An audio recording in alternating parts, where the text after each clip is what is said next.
Bueno, ahora sí, chicos, como les iba comentando, cuarto año suele ser un año, es decir, ustedes vienen por ahí de, bueno, segundo y tercer año, donde tuvieron algunas materias que son virtuales, y en cuarto año, bueno, nos encontramos con que prácticamente todo es presencial, algunos van a tener clases en el Hospital de Clínicas, otros en el Vera Barro, y muy poco en la universidad, ¿sí?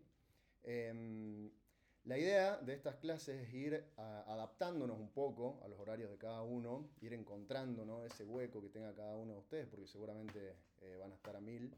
Así que, bueno, también hay personas que trabajan, ¿no? Y que seguramente les va a coincidir con los prácticos. Así que, bueno, por el momento tenemos este día confirmado y una vez que termine esta clase, vamos a terminar de confirmar el resto de los días y horarios, que por supuesto son totalmente flexibles, ¿no? No es algo estático que va a quedar así, sino que se va a ir adaptando, pero de acuerdo a sus horarios y a sus necesidades, ¿sí? Em, ¿Qué les quería comentar? Que para este primer parcial, y es lo que se está manejando actualmente, ¿no? Es el criterio que maneja la cátedra, se está dando mucho hincapié en todo lo que es examen físico, como les estaba contando. El examen físico es algo que en una época se había era el gold estándar, por así decirlo, ¿no? Es decir, en la época previa al boom de los estudios complementarios de alta complejidad, ¿no? Donde después existieron, ¿no?, tomografías por emisión de positrones y cada vez métodos complementarios que prácticamente hacían de que todo lo que era la semiología clásica vaya desapareciendo. Bueno, hoy en día está volviendo a surgir. Está volviendo a surgir por el hecho de que con el auge de las inteligencias artificiales, lo que uno hubiera pensado era que todo lo que tenía que ver con medicina se iba a transformar en algo mucho más frío y por el contrario, lo que está pasando es que están apareciendo muchos asistentes que nos permiten que en el momento de la consulta nosotros en vez de estar más preocupados tomando nota o escribiendo en la computadora para completar la historia clínica que ahora la vamos a ver y la importancia de la historia clínica también, nosotros podamos mirar al paciente a los ojos mientras una inteligencia artificial, un asistente, va completando automáticamente toda la historia clínica y eso la verdad que nos facilita un montón porque no solamente, digamos, nos ayuda en la toma de criterios diagnósticos, que el día de mañana seguramente se va a convertir, perdón, en un estándar, donde seguramente, ¿no?, todos los médicos tengan que tener acceso a una inteligencia artificial que los apoye, ¿no?, en la toma de decisiones, ¿sí?, para efectuar los diagnósticos médicos. Eh, ¿Cómo nos vamos a manejar, chicos? Miren, a ver, no quiero... Vamos a compartir toda la pantalla directamente porque vamos a estar cambiando mucho de pestañas.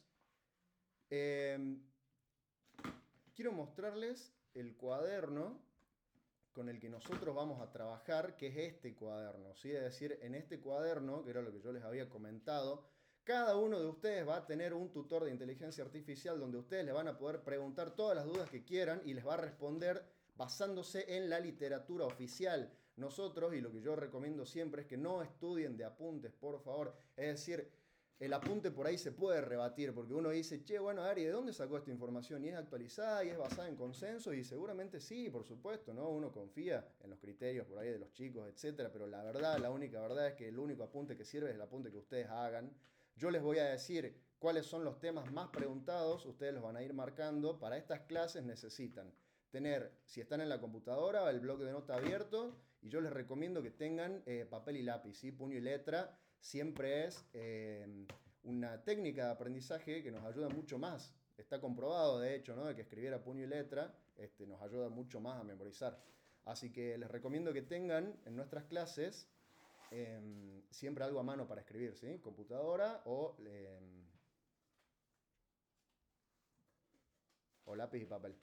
Por otra parte, chicos, quería comentarles que en este cuaderno va a ser donde vamos a manejar absolutamente todo lo interactivo. Por supuesto, también vamos a tener el cronograma que se está terminando de confirmar de acuerdo a la disponibilidad horaria de ustedes. Pero comentarles de que a medida que nosotros vayamos avanzando en los temas, nosotros vamos a tener distintos tipos de elementos interactivos que acá, bueno, se llaman artifacts, artefactos, donde ustedes van a poder repasar todos los conceptos que nosotros vamos a ver en clase. Yo no quiero que ustedes, mientras yo estoy dando la clase, se distraigan con las letras de la presentación, es decir, leyendo y etcétera. Yo necesito que, mientras nosotros estemos en clase, ustedes estén 100% enfocados en esto, ¿sí? Si bien yo entiendo que, por supuesto, ¿no? El mate es un buen compañero, pero que no nos saque del foco, que es la clase, ¿sí? Porque estar en una clase es como ir al gimnasio.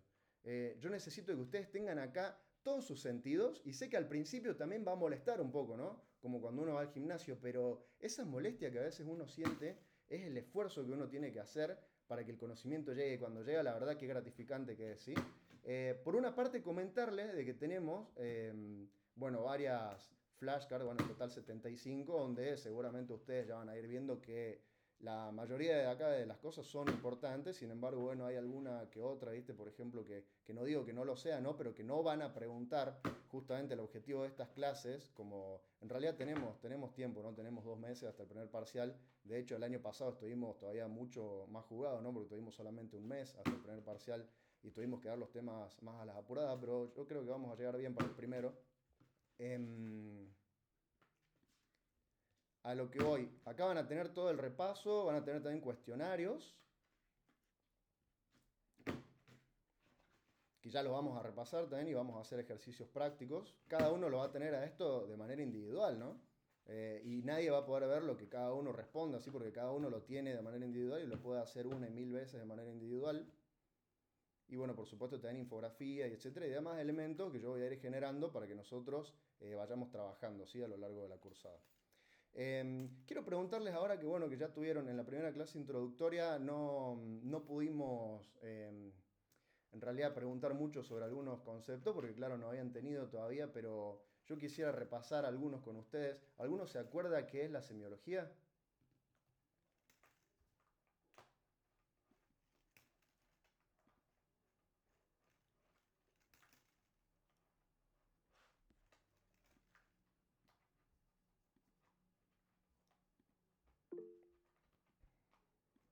A ver,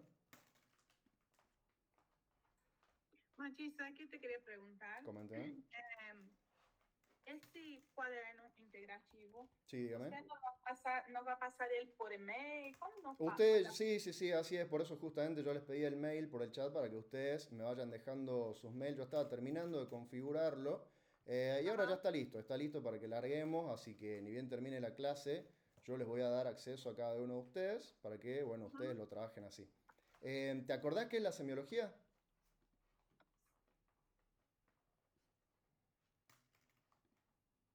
¿Alguien se acuerda qué es la semiología? La semiología, chicos, es el estudio de los signos y síntomas, ¿sí? ¿Y se acuerdan qué es un signo, qué es un síntoma?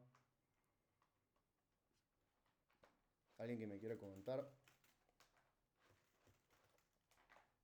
El síntoma es la manifestación subjetiva, o sea, el paciente me va a poder decir, Bien. y el signo yo lo voy a poder evidenciar. Por ejemplo, el Nosotros lo paciente podemos objetivar muy bien. Muy bien. Perfecto. Esas dos definiciones, chicos, las suelen preguntar bastante. Así que si ustedes tienen que anotar primero algo, no la definición de semiología, pero sí signo y síntoma. ¿Qué es un signo? ¿Qué es un síntoma? Y nosotros cómo lo ponemos en evidencia, ¿sí? Lo que nosotros vamos a ver en semiología es justamente la forma en que el médico va a descifrar estos signos y síntomas. ¿Sí? Nosotros nos vamos a convertir acá en una especie de detectives, si se quiere, donde nosotros tenemos que ordenar de manera cronológica estos signos y síntomas para así, en base a ello, llegar a un diagnóstico diferencial que va a ser un diagnóstico de tipo sindrómico, ¿sí? Donde el síndrome es un conjunto de signos y síntomas que definen a un conjunto de enfermedades que tienen justamente signos sintomatología similar, ¿sí? Eso es un síndrome, que bueno, por supuesto, como decimos, nos vamos a basar siempre en la gente, así que a muchos ya les he pasado, creo que a todos, no sé si alguno me faltó, para que lo tengan en digital y bueno, por supuesto también si lo quieren imprimir también lo pueden hacer, que también es recomendable.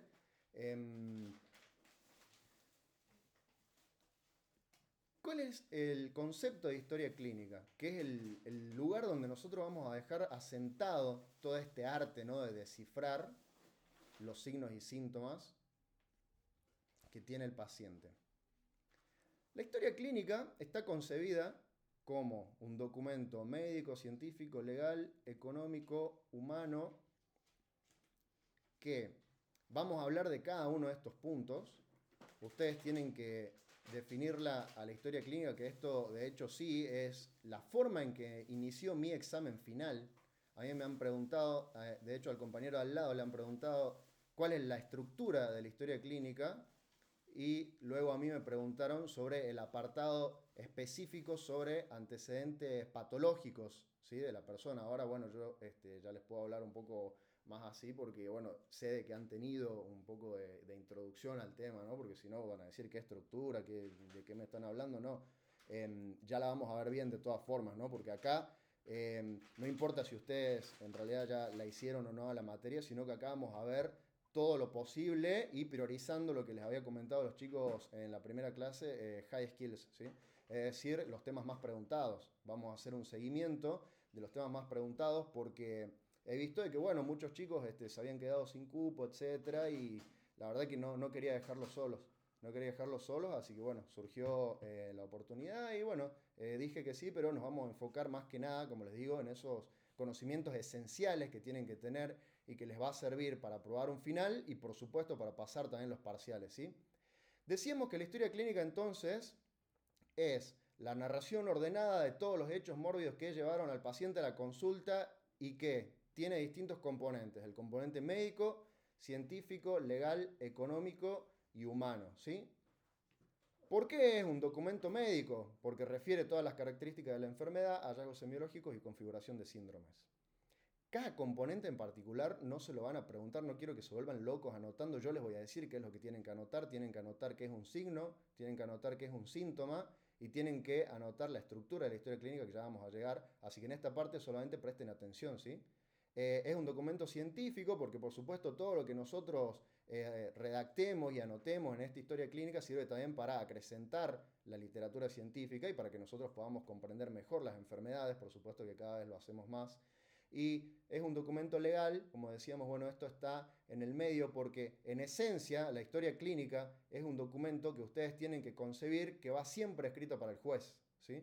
Nosotros, ¿para quién escribimos? Para el juez. ¿Y a quién le pertenece la historia clínica? Yo les pregunto a ustedes. ¿Quién es el dueño de la historia clínica? Por supuesto, los que ya tuvieron la clase no contesten, pero yo quisiera saber si alguien sabe decirme quién es el dueño de la historia clínica. ¿Quién es el propietario de la historia clínica? ¿El médico que firma? ¿El juez? ¿Las obras sociales? ¿A quién le pertenece la historia clínica? Pueden Al contestar por paciente el chat siempre. también, ¿eh? Muy bien, perfecto. Ahí está, al paciente le habían contestado muy bien. Exacto, siempre, sí, chicos. La historia clínica le pertenece al paciente. Si él la solicita, ustedes se la tienen que otorgar, si es su derecho legal. Ahora, ¿por qué es un documento legal? Esto es muy importante, chicos, que ustedes lo sepan, porque cuando nosotros estamos hablando en esto, no lo anoten, no, esto escuchen, presten atención. Cuando nosotros tenemos un procedimiento muchas veces en jurídicas donde tenemos que seguir ciertos protocolos, un juez muchas veces puede anular el juicio en caso que el protocolo esté mal realizado. Y yo lo que he visto, chicos, es que muchos estudiantes han terminado incluso cuarto año y otros hasta están haciendo rotatorio y todavía no saben redactar el antecedente de la enfermedad actual. Mi objetivo, chicos, es que después de esta clase ustedes puedan ordenar el antecedente de la enfermedad actual de manera correcta, porque es algo en lo que veo de que les cuesta mucho ordenar, y si yo consigo eso en esta primera clase, yo ya me voy feliz, chicos, me voy feliz a la iglesia, me voy feliz, porque ya es un montón para mí, ¿sí? Así que es esencial ordenarlo, porque los pasos tienen que estar prolijos para que el juez no declare nulo el juicio. Eso quiero que ustedes lo tengan claro y cuando redacten su primera historia clínica, cuando ya sean médicos, recuerden que deben ordenarla de manera cronológica, ¿sí? Es un documento económico porque, bueno, por eso con ella, digo, se realiza el recupero de gastos, es decir, uno entrega la historia clínica, ¿no?, a las obras sociales y de acuerdo a los procedimientos que se haya realizado, nos devuelven, ¿no? Cierto dinero. Y el pilar, según lo que yo considero, ¿no? Y seguramente muchos estarán de acuerdo también, es un documento humano, la historia clínica, porque refleja la atención médico-paciente. Cuando hubo una mala relación médico-paciente, queda reflejada en la historia clínica, siendo una historia clínica incompleta, una historia clínica a la que le falta un examen físico completo, una historia clínica a la que no indagó correctamente sobre un signo o síntoma. Por eso es que es muy importante, chicos, que ustedes puedan llegar a crear un vínculo de complicidad, si se quiere, con el paciente, porque muchas veces el paciente también, no porque no quiera, sino de que muchas veces porque no puede hacerlo, cumplir con el régimen que nosotros les estamos, dando, ¿no? Muchas veces, bueno, como redacta también Argente, ¿no? Hay algunos casos donde el médico le había dado muchas recetas a la paciente y la paciente en realidad no sabía leer ni escribir. Es decir, por eso es que es muy importante que nosotros sepamos conocer primero la realidad del paciente y también para adecuarnos, ¿no? De acuerdo a costo-beneficio, ¿no? Es decir, no le vamos a dar a un paciente que no tiene obra social un medicamento carísimo porque sabemos de que posiblemente no lo pueda costear, ¿sí? Así que la parte humana me parece que es uno de los pilares más importantes, ¿sí? De hecho, todos estos pilares deberían estar a la misma altura.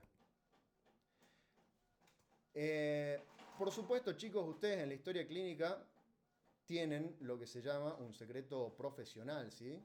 De confidencialidad absoluta. Ustedes deben respetar la identidad y la confidencialidad del paciente, ¿sí?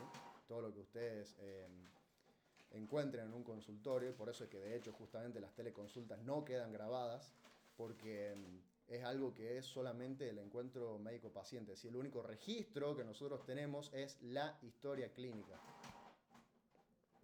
Y ahora les tiro un dato, chicos. Ustedes, bueno, seguramente quizá algunos ya lo escucharon, ¿no? Pero ¿sabían de que solamente con la anamnesis ya tenemos el 50% del diagnóstico la mayoría de las veces? Hay muchas calculadoras donde nosotros cuando vamos colocando distintos síntomas, por ejemplo, vamos colocando tos y ya, bueno, nos puede llegar a orientarnos en un principio sobre alguna patología respiratoria, pero si después ponemos, por ejemplo, dolor en el epigastrio, por ejemplo, y bueno, ya se aleja un poquitito de lo respiratorio, pero si ponemos tos y después expectoración, y entonces ya cada vez nos acercamos más a posiblemente la etiología, ¿no? De tipo respiratoria. Por supuesto tenemos que ver al paciente como un todo, como habíamos dicho, pero cuando vayamos viendo los distintos tipos de signos y síntomas, vamos a ver de que muchas veces con la anamnesis ya tenemos la mitad del diagnóstico del paciente, ¿sí? ¿Qué es anamnesis? ¿Alguien se acuerda qué es anamnesis? ¿Qué significa la palabra anamnesis? ¿En qué consiste? Lo que ya tuvieron en la clase, ¿no? Por favor. ¿Y los demás? ¿Alguien sabe?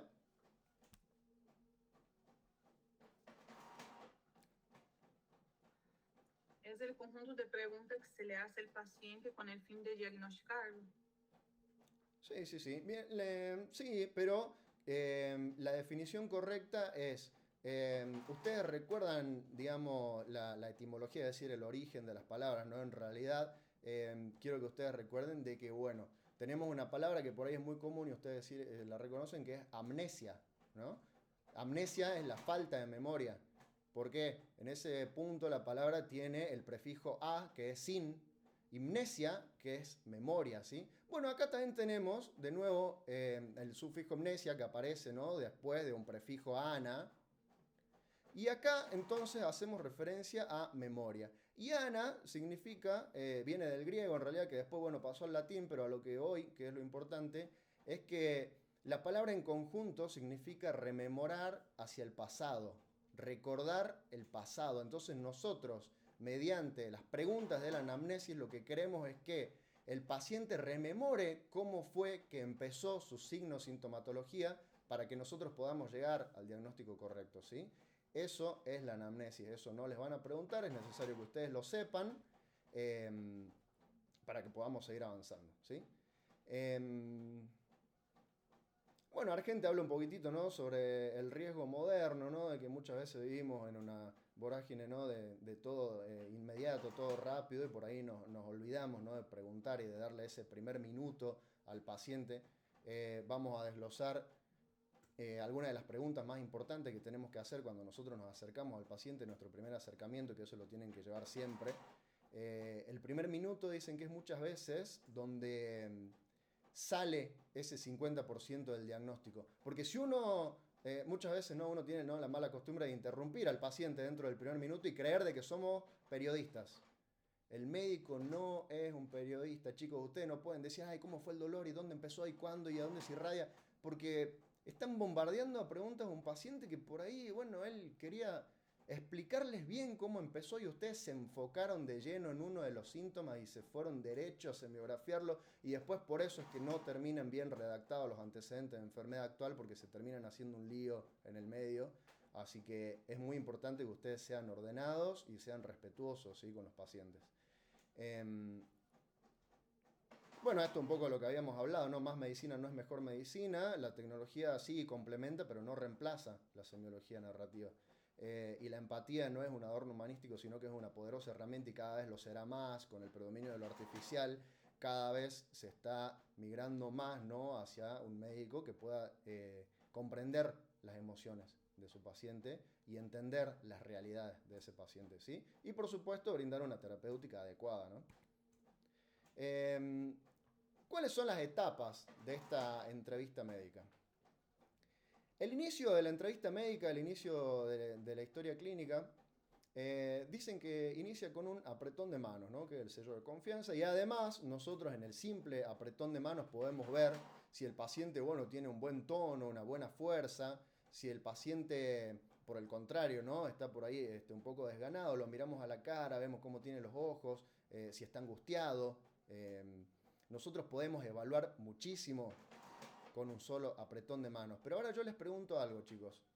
¿El apretón de manos contagia enfermedades? ¿Hay enfermedades que se contagien por un apretón de manos? ¿Hay alguna enfermedad que ustedes conozcan que afecte, por ejemplo, palmas y plantas y que se pueda contagiar por el contacto? Yo le doy la mano a un paciente. No. ¿Alguien más?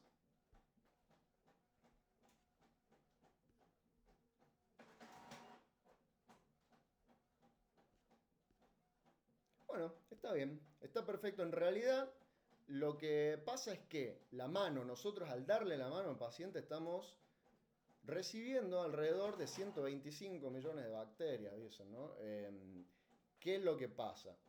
La piel es uno de las barreras más importantes que tiene el ser humano. De hecho, la piel es un componente antigénico tan fuerte de defensa que los trasplantes más difíciles de soportar, y que de hecho no se hacen, ¿no?, son los trasplantes de piel. Directamente cuando el paciente, un quemado, por ejemplo, necesita un trasplante de piel, se hacen los autoinjertos, es decir, se saca tejido del mismo paciente para colocar en la zona que ha quedado afectada por la quemadura. Porque la piel, como les digo, es un componente antigénico muy fuerte que tiende mucho, digamos, al rechazo de otro tipo de pieles, digamos. De hecho, bueno, he visto, ¿no?, hace poco salió un paciente que ha recibido trasplante de brazos enteros, ¿no?, de miembros. Y fue una cosa de que tiene que vivir toda su vida inmunosuprimido porque no hay forma de hacer, por más de que ya él haya tenido, ¿no?, el miembro durante mucho tiempo, ¿no?, el miembro superior durante mucho tiempo, tiene que vivir inmunosuprimido toda su vida porque es tan fuerte el poder antigénico que el cuerpo, ni bien él suspenda el tratamiento antigénico, lo puede rechazar. Así que, a lo que voy, ¿hay enfermedades que se contagian por un apretón de manos? Sí, por supuesto que sí, chicos. Hay enfermedades que se contagian por el apretón de manos. Por eso es que justamente hemos pasado una pandemia en la que decían que no nos tenemos que dar la mano. Porque si bien COVID es cierto que es inerte y no vive en el ambiente, pero nosotros estamos transmitiendo muchos virus y muchas bacterias a veces, ¿no? Si uno está, por ejemplo, con una conjuntivitis y se toca el ojo y sabemos que la conjuntivitis es viral y es muy contagiosa y yo le doy la mano al paciente con conjuntivitis y después voy yo y me toco el ojo, bueno, no se produjo por contacto con la mano directo, pero la mano fue un medio para que yo después tenga esa conjuntivitis, ¿sí? Si yo tengo un paciente que tiene sífilis secundaria y tiene estas lesiones, ¿no?, secundarias de sífilis que también son muy, muy contagiosas y que las tienen palmas y plantas y yo le doy la mano a un paciente con sífilis, ¿me puedo contagiar sífilis? No, es muy, muy difícil, chicos. Ahora, si la mano de ustedes tiene justamente también un ingreso, una escoriación, alguna lesión, alguna herida sangrante o algo que tenga contacto con las mucosas, y ahí se puede llegar a dar, chicos. Así tienen que tener mucho cuidado ustedes también. Cuiden ustedes su salud, sobre todo este año, que bueno, también les había dicho a los chicos al final, ¿no? Este año prioricen mucho su salud mental, aliméntense bien y hagan ejercicio, que libera mucha acetilcolina y eso es muy importante, porque también, como ustedes verán, ¿no? Más adelante, es un importante neurotransmisor cerebral y eso ayuda a afianzar todos los conceptos, ¿sí? Todo lo que es el ejercicio y la buena alimentación. Eso es esencial en ustedes y es esencial que lo cuiden este año. Es esencial de que aprendan a empezar a implementar ese componente humano con sus pacientes y también con sus compañeros. He visto de que muchas veces por el estrés que uno tiene en cuarto año, muchas veces surgen muchas peleas en grupos de medicina. Ustedes eviten todo eso, eviten pelear y sean compañeros entre ustedes, porque muchas veces uno no sabe cuál es la realidad, ¿no? De cada uno de sus compañeros, cuál es la realidad de cada uno de sus pacientes y cuál es la realidad de cada una de las personas que los rodea. Así muchos de nosotros hemos tenido que sacrificar mucho para estar acá. Hemos dejado a veces amigos, familias, etcétera, y estamos viviendo cada uno una lucha interna, así que sean empáticos con sus compañeros y vamos a darle con todo este año, sí, vamos a sobrevivir y vamos a probar medicina y vamos a probar clínica médica. La indagación. Para esto vamos a indagar en las técnicas de la semiología, técnicas del interrogatorio, para que nosotros evitemos las omisiones, porque muchas veces llegamos a la sala, nos ponemos nerviosos, lleva uno de mis compañeros y ya se pone a preguntar y otro empieza a hacer el examen físico y después termina en la historia clínica y dicen, ¿qué pasó? Nos olvidamos, volvamos a la sala. Bueno, hay técnicas para evitar ese tipo de omisiones y cuando nosotros terminamos de confeccionar la historia clínica, la idea es que ustedes puedan elaborar un buen resumen y un plan, ¿sí? Al final de la historia clínica, que bueno, yo se las he pasado a muchos, ¿no? Ven de que tienen un apartado donde está el plan terapéutico, ¿sí? El tratamiento que nosotros le impartimos al paciente, que es lo ideal que ustedes lleguen acá, porque después en clínica 2 se ve mucho el tema de tratamiento, ¿sí? Es el plan de acción y acá, como les decía, forjando una alianza terapéutica con el paciente, no una relación de amistad, sino más bien una alianza terapéutica, ¿sí? Ese es el método correcto. ¿Qué es lo que debemos hacer, chicos? Bueno, cuando el paciente llega, muchas veces está, digamos, el componente no verbal. Nosotros podemos ver, mediante la inspección del paciente, nosotros ya podemos ver un montón. De hecho, la inspección es un componente fundamental por ahí en pacientes que a veces ya llegan, ¿no? Con pérdida de conciencia y no tenemos el componente verbal. Así que cuando carecemos del componente verbal, la comunicación no verbal y todo lo que nos transmite el cuerpo y todos esos signos que nosotros podemos objetivar, nos dan mucho valor para saber qué es lo que pudo haber pasado, ¿sí? Con ese paciente. Respecto a la comunicación verbal, al principio hacer preguntas abiertas y dejar que el paciente, como les había comentado, exponga los acontecimientos tal cual los ha vivido, sin interrupciones. Lo que pasa es que el paciente muchas veces expone todo de manera desordenada. El deber de ustedes es ordenar. Y luego, una vez de que ya tenemos la exposición libre del paciente, pasamos recién al interrogatorio dirigido, donde acá sí se aplica el Alicia, que seguramente algunos lo habrán visto, que es la indagación ya estructurada, como para terminar de ordenar, ¿no? Y completar y evitar una amnesia que sea fragmentada, ¿sí? Así que al principio siempre preguntas abiertas y después recién vamos a la Alicia, ¿sí? Para terminar de complementar, que ya vamos a ver todas las otras instancias que tiene la Alicia, ¿sí?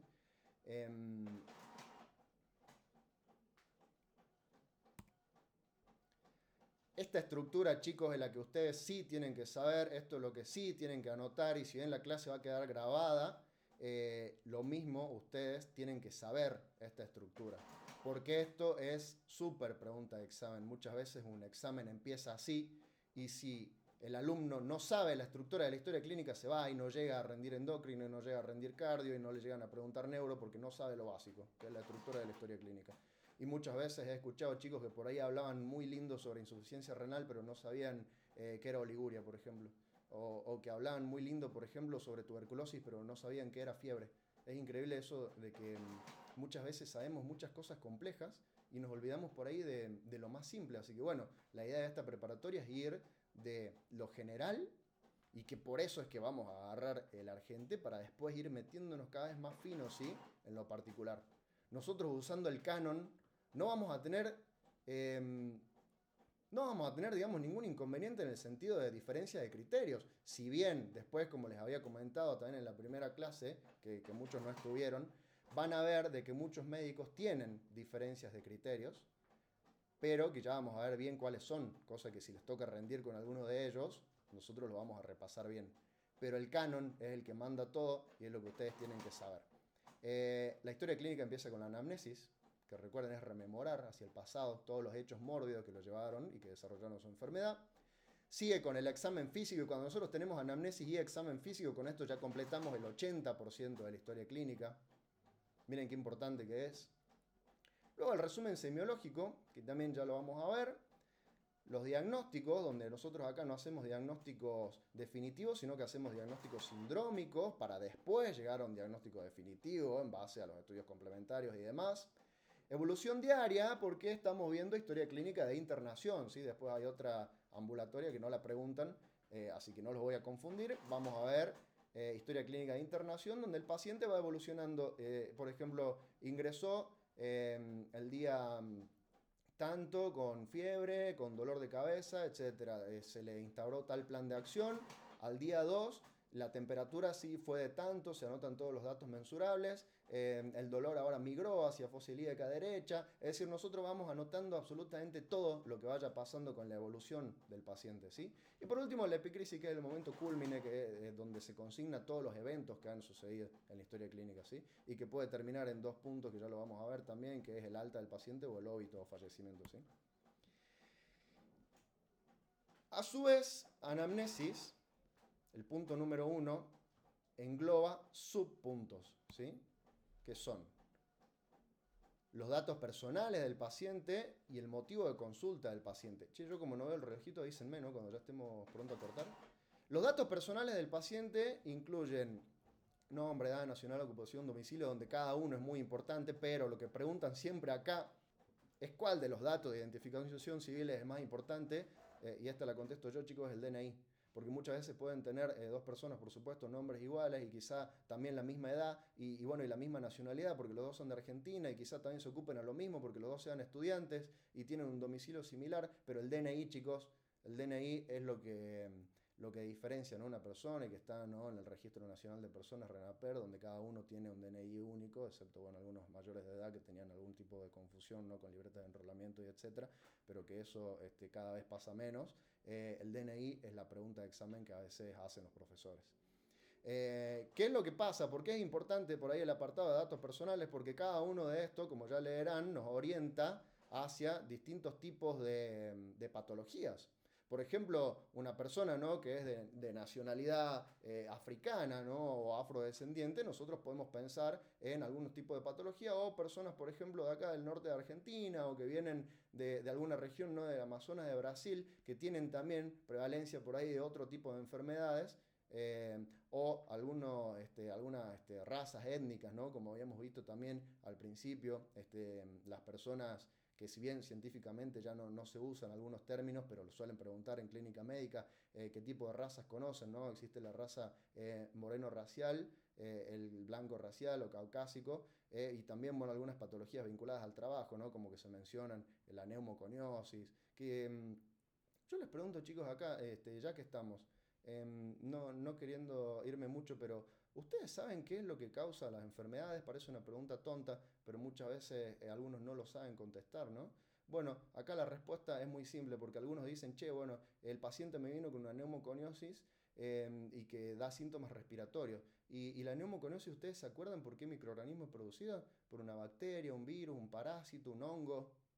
¿Alguien se acuerda qué es la neumoconiosis y qué la produce? Un hongo. ¿Alguien más? Bien, bien, así es. ¿Alguien más? ¿Neumoconiosis? Bueno, chicos, lo que pasa acá es que hemos omitido también otra de las causas de enfermedades. No nos quedemos solamente con que todo lo que causa enfermedades, hongo, virus, parásito, bacteria, porque también las partículas inertes causan enfermedades, como lo es la inhalación de carbono, asbesto, en este caso la neumoconiosis, sí, es verdad, tiene nombre, parece, ¿no? La patología causada, ¿no? Por un hongo que ustedes han visto en parásito, pero en este caso neumoconiosis es causada por el asbesto, que es una partícula inerte, que como el organismo no puede, digamos, los micrófonos no pueden fagocitar estas partículas, entonces son tóxicas y eso hace de que el daño de estas partículas inertes en el organismo también genere justamente un daño, ¿no?, en el tejido. Partículas inertes, no olvidar de que también la radiación puede producir enfermedades, es decir, no nos limitemos solamente al apartado microbiológico, sino de que tenemos también partículas inertes y tenemos radiación. Y por favor, chicos, he visto tantos médicos que dicen que el frío enferma. Eso ya ha quedado, si bien el frío es predisponente, ¿no?, a enfermedades, pero ¿qué es lo que nos enferma? Y uno por ahí se enferma por un neumococo, ¿no?, por alguna bacteria, por algún virus, pero no por el frío. El frío predispone porque las personas por ahí tienden a estar más en sus casas cuando hace frío y se juntan, y esas juntadas también, ¿no?, llevan a veces los virus y bacterias con las que nosotros nos enfermamos. La portada de la historia clínica, chicos, es el motivo de consulta. El motivo de consulta, cuando nosotros agarramos la historia clínica, es como lo que nos tiene que orientar hacia todo lo demás que viene abajo, ¿sí? El motivo de consulta tiene que ser redactado con las palabras del paciente. Después vamos a ver de que cuando en la práctica nosotros lleguemos, ya aparecen términos médicos, pero para semiología médica la definición es que tiene que ser redactada con las palabras del paciente. Y debe orientar hacia el antecedente de enfermedad actual, que ya vamos a hacer varios ejercicios, porque a veces el paciente refiere muchas cosas, y bueno, y tiene que ver con el antecedente de la enfermedad actual, y ya vamos a ver, justamente por eso depende del criterio de cada uno, y que ustedes van a aprender en esta cursada a ser criteriosos y a determinar cuáles son los signos y síntomas que van en esta portada, y cuáles son los que no. El antecedente de la enfermedad actual, donde siempre hay problema, donde van a aprender a redactarlo bien.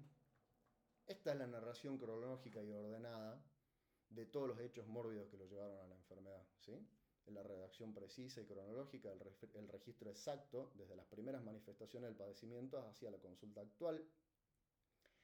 Y donde nosotros vamos a aplicar lo que se denomina, y que la cátedra lo enseña así, que después van a aprender otro método, que es la descripción exhaustiva de cada síntoma. Cuándo empezó, cómo evolucionó, qué lo exacerba y qué lo mitiga.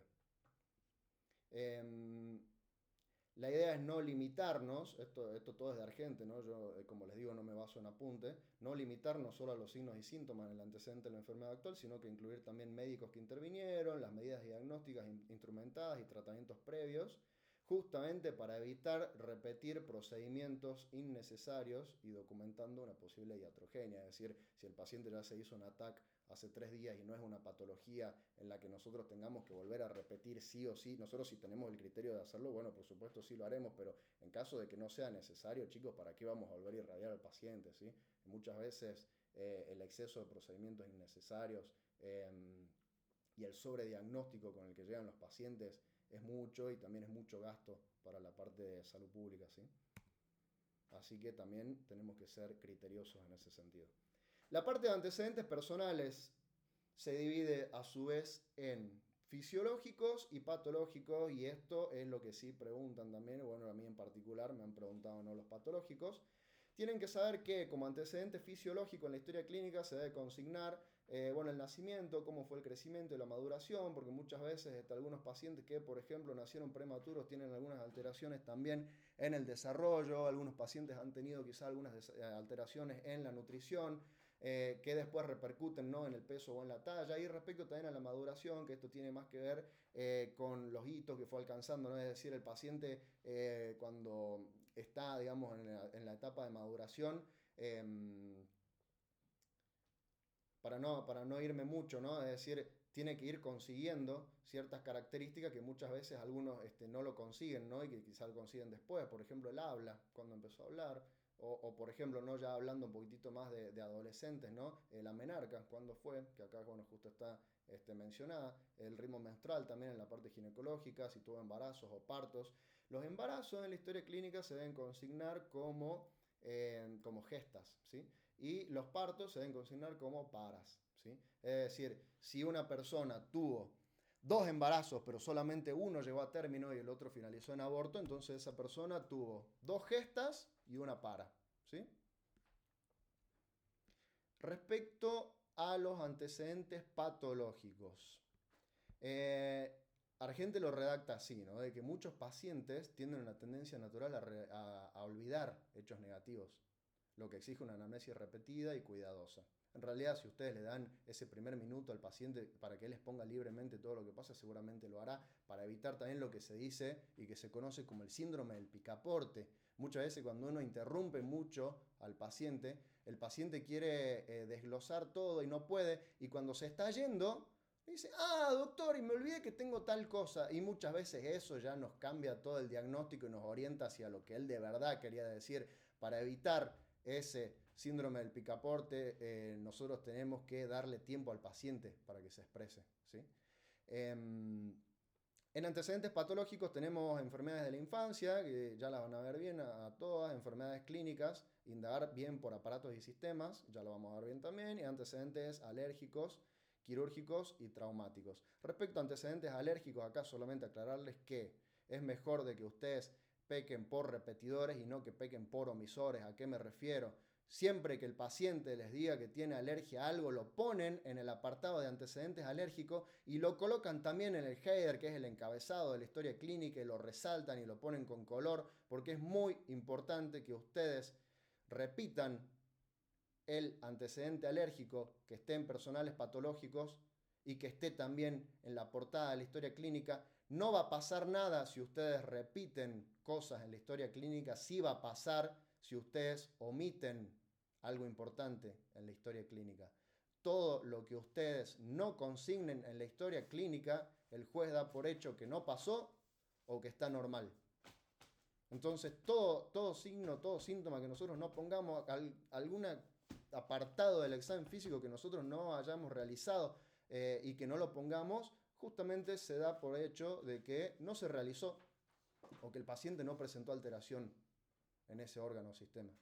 Así que por eso es importante tanto colocar datos positivos como datos negativos en la historia clínica en caso que la patología así lo amerite, ¿no? Es decir, no nos vamos a poner a colocar 1.000 millones de datos negativos, que sabemos de que hay millones y no tendríamos historias clínicas de muchas páginas, sino centrado en la patología actual del paciente, ¿sí? Y antecedentes quirúrgicos y traumáticos, acá sí vamos a indagar un poquito más, porque muchas veces le decimos al paciente, ¿tuviste una cirugía previa? No.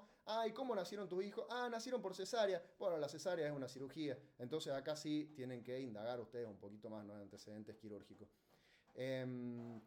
Respecto a esto, no mucho cuestionar el canon en realidad, pero sí aclararles de que muchas veces esto pasa al revés. Dicen de que las personas tienen tendencia natural a olvidar hechos negativos, pero en realidad estamos biológicamente programados para sobrevivir, y por eso es que muchas veces recordamos eventos traumáticos del pasado, y por eso es que muchas veces recordamos con más fuerza hechos negativos, y por eso es que muchas veces también tenemos recuerdos vívidos de esas experiencias negativas, porque eso es lo que nos enseña a revisar una y otra vez qué es lo que estuvo mal en ese momento, nos enseña a adaptarnos a ese momento, y que cuando se vuelva a repetir nosotros podamos sobreponernos de manera mucho más eficiente, porque así es la evolución y así fue la biología, y es la forma que nosotros tenemos de aprender y de no volver a equivocarnos. Así que el momento para equivocarse, chicos, es acá en estas clases, el momento de preguntar es ahora, porque con sus pacientes no se pueden equivocar.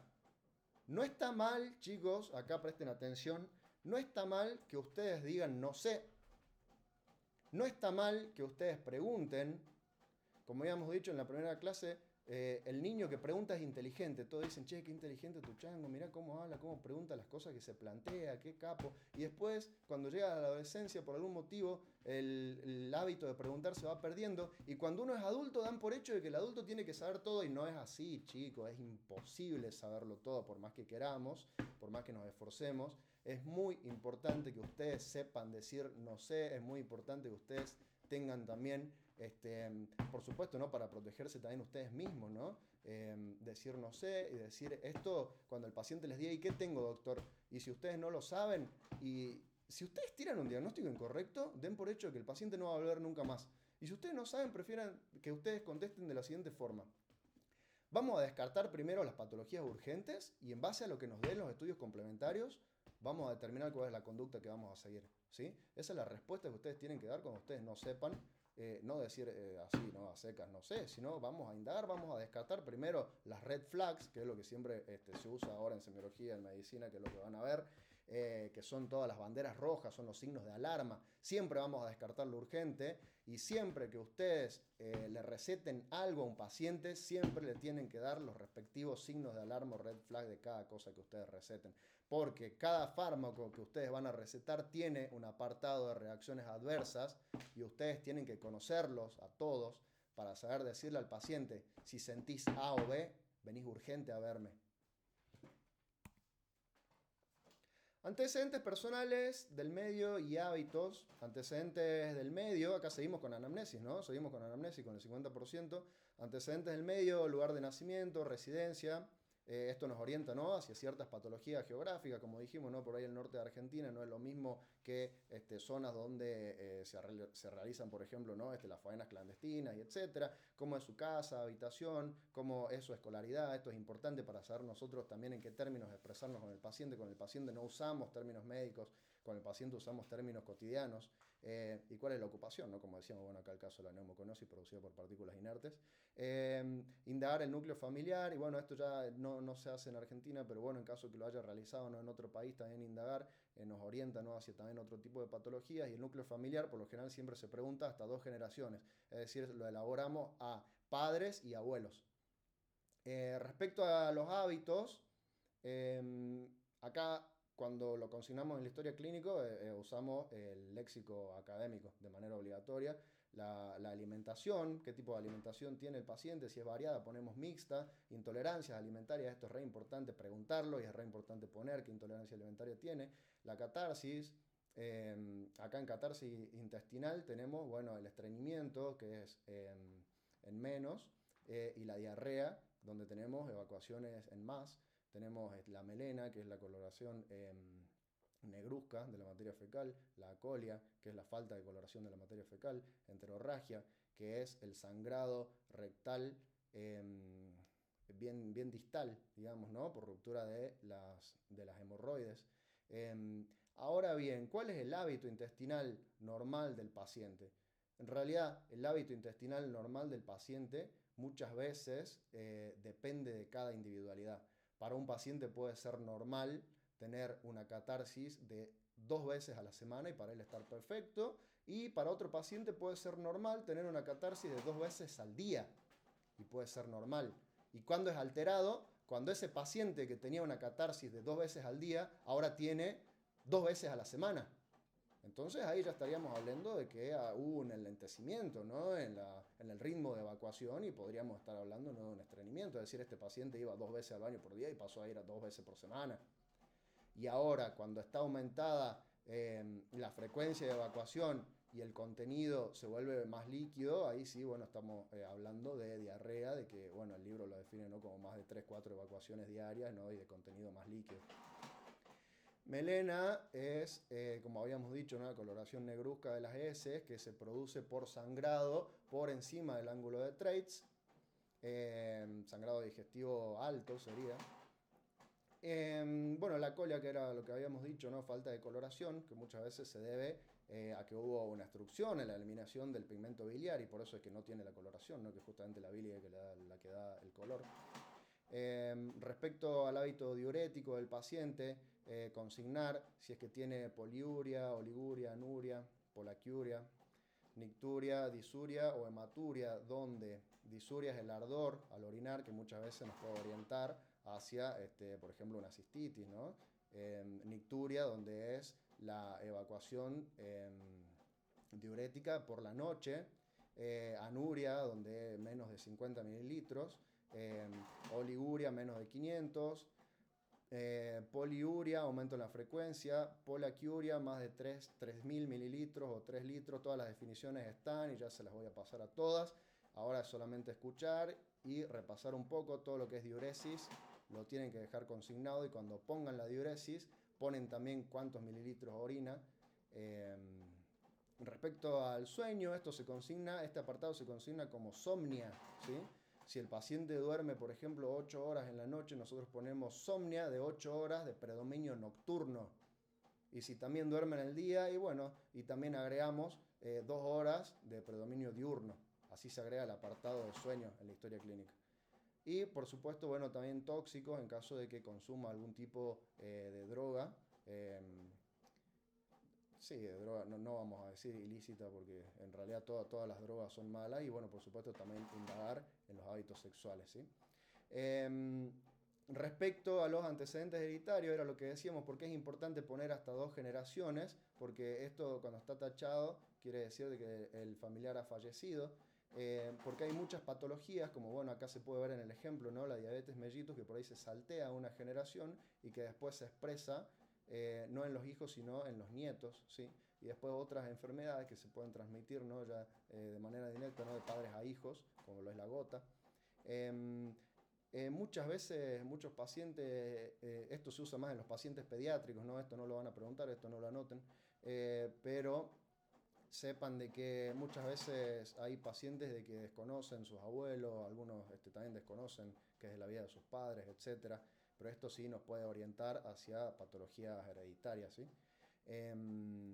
Más que nada orientándonos a una de las pandemia, ¿no? Si se quiere, no de diabetes. Uy, ya se cortó. Nueva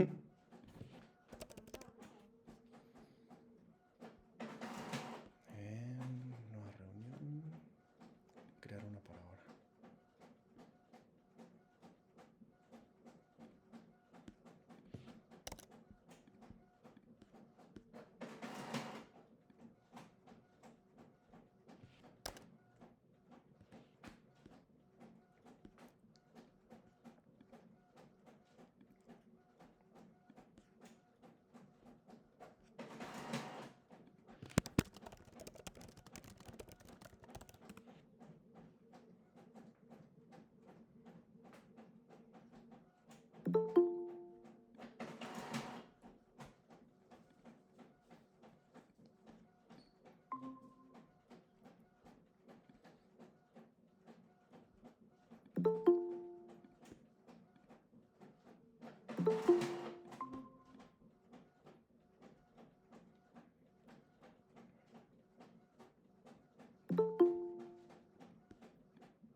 No me avisaron, chicos.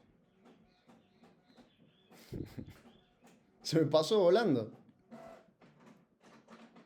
Bueno, estaban concentrados, me parece bien. Si me avisaron por el chat no lo vi. Se me pasó volando. Qué increíble cómo vuela.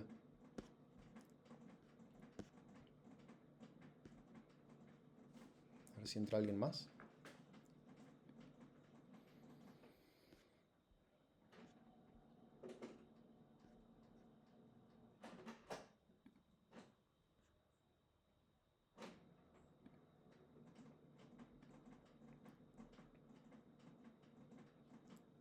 Bueno, como íbamos diciendo, ¿me avisan porfa si entra alguien más?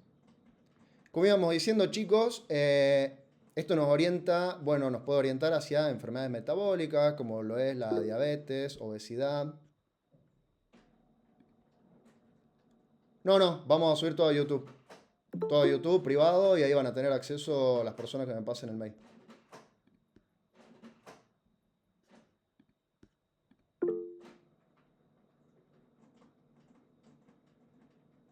Muy bien. Ahí seguimos, chicos.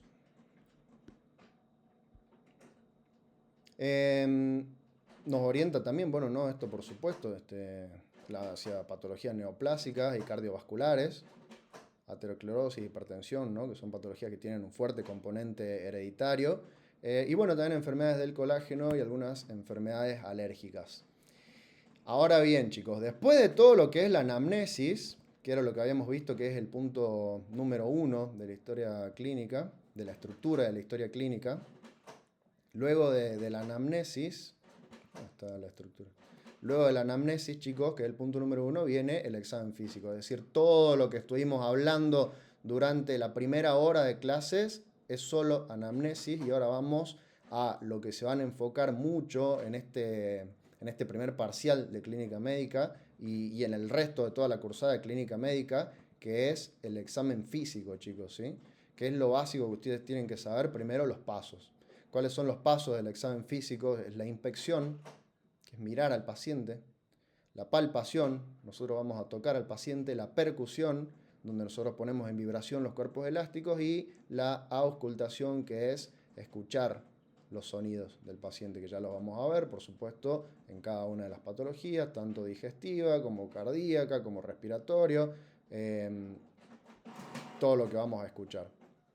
El orden, entonces, chicos, y esto sí es pregunta de examen, y esto sí lo anotan, es inspección, palpación, percusión y auscultación. Es el orden del examen físico, excepto en el aparato digestivo, donde ahí se invierte el orden, y nosotros lo que vamos a hacer luego de inspeccionar es auscultar. Directamente vamos a auscultar en aparato digestivo. ¿Alguien sabe por qué? ¿Por qué auscultamos primero en aparato digestivo? ¿Por qué cambiamos ese orden, que era inspección, palpación, percusión y auscultación? ¿Por qué auscultamos después de la inspección en aparato digestivo?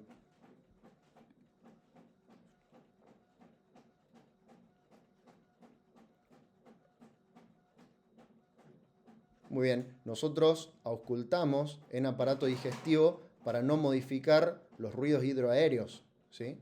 Entonces nosotros primero vamos a auscultar, porque si nosotros primero empezamos a tocar la panza y luego ponemos en vibración los cuerpos elásticos del abdomen, ya modificamos esos ruidos hidroaéreos. Entonces nosotros, por eso es que en aparato digestivo primero inspeccionamos, después auscultamos y después sí seguimos con el resto de los pasos, ¿sí? Palpación y percusión. Todo esto, chicos, que estuvimos viendo, anamnesis y examen físico, ya lo vamos a ver bien detallado, pero anamnesis y examen físico luego confluyen en lo que es la elaboración del resumen semiológico, ¿sí? Que es el tercer apartado de la historia clínica. ¿Qué es el resumen semiológico? Es la historia clínica abreviada, de fácil y rápida lectura, ¿sí? Es una síntesis de los hallazgos positivos que servirá de base para el razonamiento diagnóstico. Acá, en el resumen semiológico, no es necesario consignar los datos negativos, que sí van consignados en la parte de anamnesis, ¿sí? En el resumen semiológico ponemos solamente datos positivos, entendiéndose por dato positivo todo aquello que el paciente presente ahora, en este momento, cuando nosotros lo estamos viendo. Luego vienen los apartados de consideraciones diagnósticas, luego la evolución y por último la epicrisis. Así que ya con esto estamos próximos a terminar, donde consideraciones diagnósticas, nuestro objetivo es que podamos hacer diagnósticos de tipo sindrómicos, donde recuerden que síndromes son un conjunto de signos y síntomas que nos orientan hacia un grupo de enfermedades que tienen justamente signos, sintomatología similar. Acá es donde nosotros elaboramos el diagnóstico presuntivo, anatómico, funcional y etiológico, previo a la elaboración del diagnóstico definitivo. Y acá, por supuesto, esto es variable. Nosotros podemos pensar primero de que era un síndrome y luego terminamos cambiando por otro, y así hasta que llegamos al diagnóstico definitivo, ¿no? Luego de las consideraciones diagnósticas viene la evolución diaria, que era un poco lo que habíamos hablado, que es el registro de los datos que se pueden medir. Eso quiere decir mensurable, algo que se puede medir, que es la temperatura, la diuresis, los laboratorios que se modifican muchas veces día a día, y por supuesto modificaciones en los síntomas que habíamos dicho, si el dolor ese se movió, si migró, qué pasó con eso que tenía el paciente. Y por último, la epicrisis, que es el momento cúlmine de la historia clínica, es el momento donde nosotros incluimos todos los detalles que pasó el paciente durante su periodo de internación. Durante todo el episodio de internación, nosotros vamos a documentar, incluyendo cuáles fueron los diagnósticos diferenciales, qué tratamiento recibió el paciente, cuáles resultados tuvo y cuál es el pronóstico y plan terapéutico con el que se va de la institución. En la epicrisis, como decíamos, puede terminar de dos formas. La epicrisis puede terminar con el alta del paciente y se va con un plan terapéutico de seguimiento, o puede terminar con el óbito o fallecimiento del paciente, ¿sí? En conclusión, chicos, pero acá no terminamos nosotros, solo terminamos la presentación y ahora vamos a ver unos ejercicios prácticos. En conclusión, chicos, dominar la práctica clínica no incluye solamente el componente científico, que es el que ustedes van a adquirir ahora, el componente de la literatura, ¿sí? El componente de todo lo que es el examen físico, la anamnesis, la inspección, palpación, percusión, auscultación, cómo recabar datos, cómo ordenarlos, etc. Y no solamente incluye los análisis de laboratorio, porque muchas veces nosotros nos vamos con estas competencias muy pulidas y nos olvidamos por ahí de que el paciente es un todo y que debemos adecuarlo, ¿no? También a su situación, a su realidad, y por eso es que la medicina también es multidisciplinaria. Nosotros nunca vamos a estar solos, ¿sí? Siempre hay enfermeros, hay psicólogos, trabajadores sociales, psicoterapeutas, fonoaudiólogos y el resto de especialidades médicas donde nosotros nos vamos a apoyar y vamos a poder tratar al paciente de manera holística, de manera integral y de manera en que no lo perdamos, que cumpla y que pueda llegar al diagnóstico adecuado, en donde ustedes puedan realizar un tratamiento también adecuado y que puedan ser muy buenos médicos, ¿no? Integrando absolutamente todo. Se les pide para este año exactitud y claridad. La historia clínica es el único documento valedero, médico y legal. Requiere léxico académico impecable, excepto en el motivo de consulta, ¿no? Donde lo ponemos con las palabras del paciente, que es lo que habíamos dicho, y el orden debe ser inquebrantable. De lo contrario, como les había dicho, ¿no? Un juez lo puede determinar como nulo. Esto tiene que estar ordenado bien.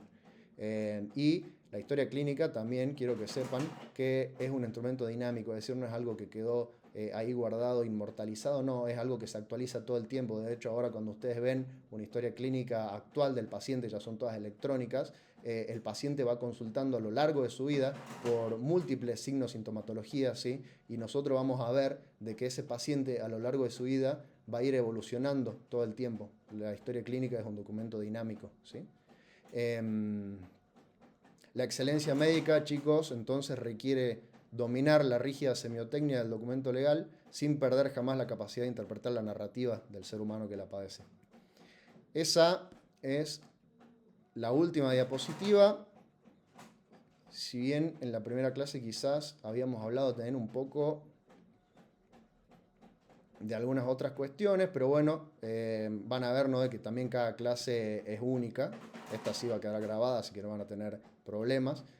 Esta pizarra yo voy a ir elaborando muchas de estas pizarras y también les voy a ir dando acceso, ¿no?, por si quieren, pero acá solamente repasar, ¿no?, qué era la semiología, la ciencia que estudia los síntomas y signos, ¿no?, tratando de interpretar esas señales del paciente. Esto lo voy a corregir, pero estudia, ¿no? Nosotros evaluamos los síntomas y signos del paciente y en base a ello elaboramos el diagnóstico de las enfermedades, ¿sí? Esto está como general. Esto es lo que ustedes le van a preguntar en clínica médica.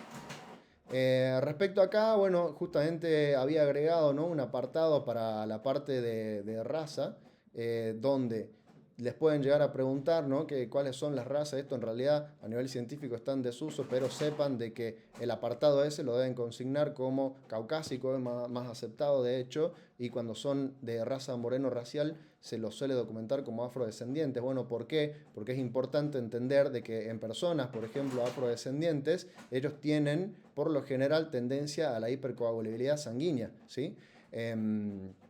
Porque suelen tender a tener la sangre mucho más espesa que la gente caucásica, ¿sí? Entonces ese enlentecimiento, por física ustedes lo deben saber, ese enlentecimiento, ¿no?, por ahí en la sangre, y en realidad el incremento, ¿no?, de componentes de tipo formes de la sangre es lo que hace de que sea una sangre espesa, ¿sí? Que por ahí tiene tendencia a, por ejemplo, ciertos tipos de trombosis, etcétera, que ya vamos a ver. En realidad son muchas enfermedades a las que los afrodescendientes tienen a comparación, ¿no?, de las personas caucásicas, porque en realidad esta separación, chicos, de raza, cuando ya se mapeó, digamos, el genoma, en realidad todos los seres humanos somos un 99,9% idénticos. Es decir, esto es solamente el fenotipo. Ustedes se acuerdan de genética, que bueno, lo deben haber visto, ¿no?, para el ingreso, y seguramente también los que hagan la electiva genética lo van a volver a ver, que fenotipo es lo que se expresa, ¿sí? Nosotros tenemos un genotipo, que son los genes, es decir, con lo que venimos, y el fenotipo, que es lo que nosotros expresamos, ¿sí? Y bueno, y hay algunas personas que expresan por ahí algunos pigmentos más, ¿no?, que son producto de la melanina, y otros menos, pero somos un 99,9% idénticos todos, ¿sí? Así que no está del todo bien científicamente separado, pero bueno, se pregunta en la cátedra y por eso lo traje acá. La definición de motivo de consulta sacada de Argente, que si bien la presentación de diapositivas también está elaborada, ¿no?, en base a la bibliografía oficial, pero sepan de qué es la portada de la historia clínica. No se deben consignar diagnósticos, sino solamente los síntomas y signos y su cronología. Y la enfermedad actual, que esto me parece que es lo más importante y muchas veces es en lo que ustedes fallan.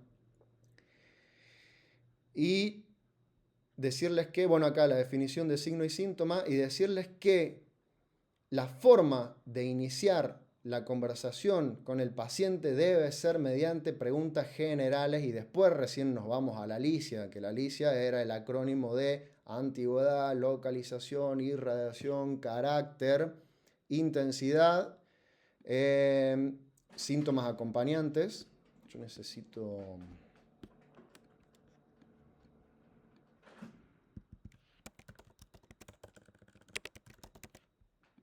Antigüedad, localización, irradiación o intensidad, carácter, y acá, bueno, una de las dos, una es irradiación y otra es intensidad, y otro atenuantes o agravantes. Hay algunos profesores y algunos ayudantes también, etcétera, que le agregan una S, que la S corresponde a todos los signos y síntomas acompañantes, ¿sí?, que presentó el paciente. Entonces, ¿qué es lo que hacemos primero? Primero hacemos la pregunta general para que el paciente se exprese durante ese primer minuto. El paciente, yo quiero que ustedes imaginen, llega a consulta, ustedes lo saludan con el primer apretón de manos y le preguntan cuándo comenzó a sentirse enfermo, cómo comenzó esa enfermedad, con qué síntomas se presentó, cómo evolucionaron, si es la primera vez, si tuvo algo parecido antes. Y una vez que nosotros ya tenemos lo general, recién vamos a indagar cosas específicas ya en lo particular para terminar de afianzar un poquitito, digamos, o de terminar de ordenar bien ese antecedente de la enfermedad actual para que quede, digamos, lo más prolijo y aceptable posible, ¿sí? Recuerden entonces antigüedad, localización, intensidad, carácter, irradiación, atenuantes o agravantes y síntomas acompañantes. Lo que hemos visto hoy, chicos, es la estructura de la historia clínica, donde tenemos entonces la anamnesis, donde veíamos que acá tenemos con la anamnesis el 50% de la historia clínica. Si le agregamos el examen físico, recuerden, ya era el 80%, que la anamnesis se compone de los datos personales o filiatorios, el motivo de consulta, que es la portada, la enfermedad actual y sus antecedentes, y después vienen los antecedentes personales y luego los antecedentes hereditarios y familiares. A su vez, personales, recuerden, se divide en fisiológicos, patológicos, del medio y hábitos.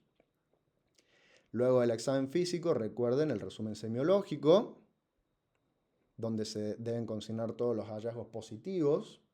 Las consideraciones diagnósticas, donde nosotros vamos a establecer diagnósticos sindrómicos, siempre abarcando muchas enfermedades, siempre el conjunto de signos y síntomas. Y luego el diagnóstico definitivo. La evolución diaria, donde nosotros vamos viendo, ¿no?, de que el paciente es dinámico, ¿sí? No es algo estático. Todo esto va evolucionando y que puede, bueno, por supuesto, ¿no?, evolucionar hacia bien o hacia mal. Y después la epicrisis, que es el momento cúlmine de la historia clínica, que termina en el alta del paciente, que se va con un plan terapéutico, o bueno, en el óbito del paciente, ¿sí?, en el fallecimiento. La epicrisis es el resumen de todo el proceso asistencial que se llevó a cabo y donde se establece ya el diagnóstico final, ¿sí?, o diagnóstico definitivo. Chicos, vamos a hacer un ejercicio que... a ver, primero voy a dejar de compartir. ¿Tienen preguntas hasta ahí? Yo tengo una, en la parte de los Dígame. antecedentes de la enfermedad actual, Sí, súper o sea, en importante. esa parte, o sea, ¿cuándo tenemos que agregar el tema de si tuvo otras intervenciones con otros médicos y eso? O sea, eso es lo que no entiendo, cómo agregarlo. Muy buena pregunta. Muy buena pregunta porque, como decíamos, el canon nos indica que en el antecedente de la enfermedad actual se debe consignar también si es que tuvo algún diagnóstico previo y algún tratamiento previo y el médico que lo atendió. Pero ustedes van a ver también en la historia clínica, que si no me equivoco tengo una por acá. A ver. Primero, bueno, pero igual cuando lo subo a YouTube se ve toda la pantalla, así que es lo mismo. Historia clínica. Bueno, yo les había pasado también la historia clínica, pero como les decía, es mejor pecar por repetidores y no por omisores. Si ustedes lo quieren poner en el antecedente y luego también lo repiten en medicamentos y en quirúrgicos, qué médico lo atendió y qué tratamiento le instauró, etcétera, es mejor que lo repitan.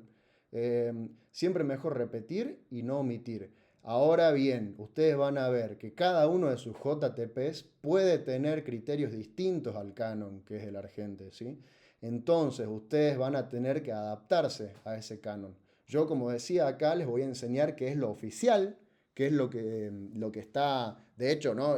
Argente está basado en el Harrison, que el Harrison es el libro que se utiliza en las mejores universidades del mundo y que también lo usamos acá, ¿no? En Argentina, en Clínica 2, así que con excelente criterio, ¿no? Todos los médicos que han redactado el Argente se han puesto de acuerdo en que todo bueno, lo que vos me preguntabas sobre medicamentos, médicos que lo atendieron y tratamientos previos que recibió debe estar consignado en el antecedente de la enfermedad actual, ¿sí? Pero que eso varía de acuerdo al criterio de cada uno de sus JTP y ustedes tienen que saber adaptarse a ese criterio. Ustedes van a conocer el canon y después de conocerlo recién vamos a cuestionar el canon, porque después, como verán, no muchas cosas están en uso hoy en día. Pero lo que se pretende para esta cursada de grado de medicina es que ustedes aprendan a manejar eso. ¿Alguna otra pregunta antes que pase al ejercicio? Vamos a dejar de compartir. Lo mismo sale en YouTube cuando comparto, pero vamos a dejar de compartir acá y les voy a pasar al ejercicio. ¿Preguntas?